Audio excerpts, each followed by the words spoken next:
The dinner went better than she expected.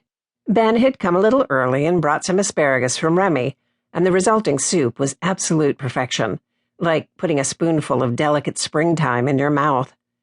Frances had managed not to spill anything important, and Molly was highly amused to see Nico watching everything Frances did with an utterly besotted expression.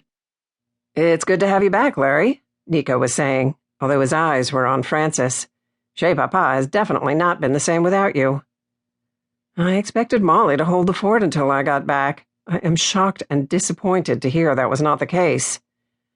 "Oh, I did my best," she answered, bringing a pot of coffee to the table. "But deep down, I'm really a placid sort of person." The whole table guffawed at that. "Yep, that's you, Molls. Tranquil as a cow, just happy to chomp a little grass." "Well, maybe placid wasn't the right word. Anyway, I'm glad you're back too, Lawrence.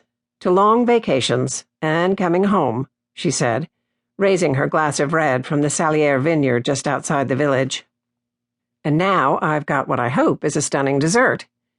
She went back to the kitchen and took the cour à la crème from the counter.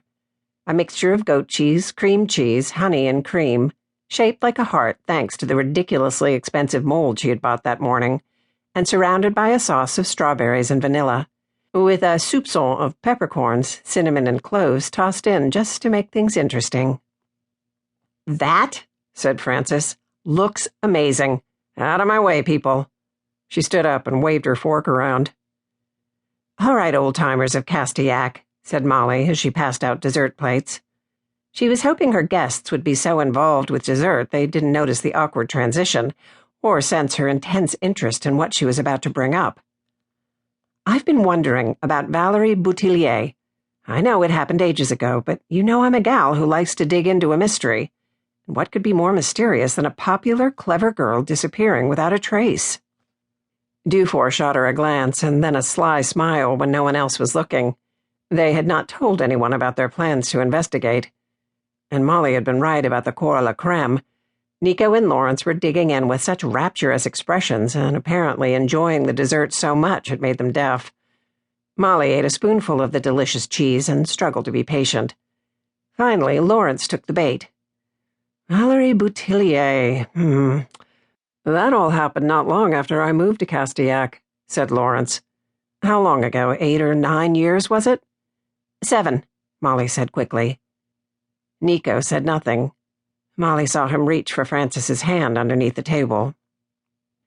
"And so?" Molly said, trying to sound nonchalant.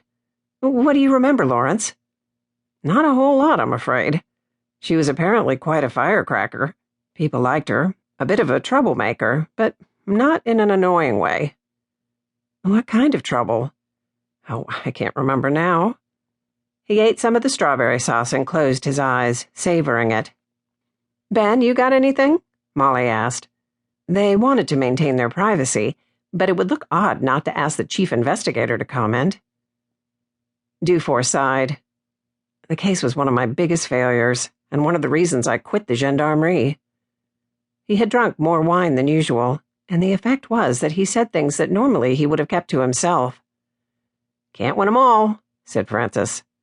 "But I want to," said Dufort, with a hard sort of smile. "Nico?" prodded Molly. "Anything?" Nico slowly dragged his gaze from Frances.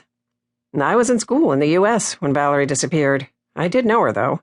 She was younger than me by a few years, but she was the sort of girl who had older friends.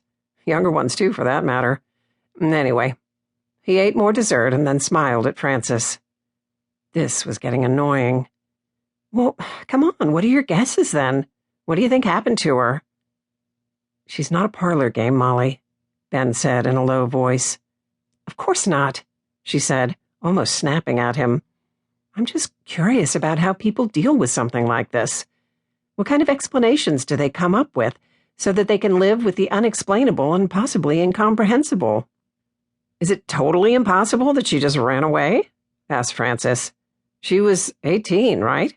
I'm sure when I was that age I wanted to get lost.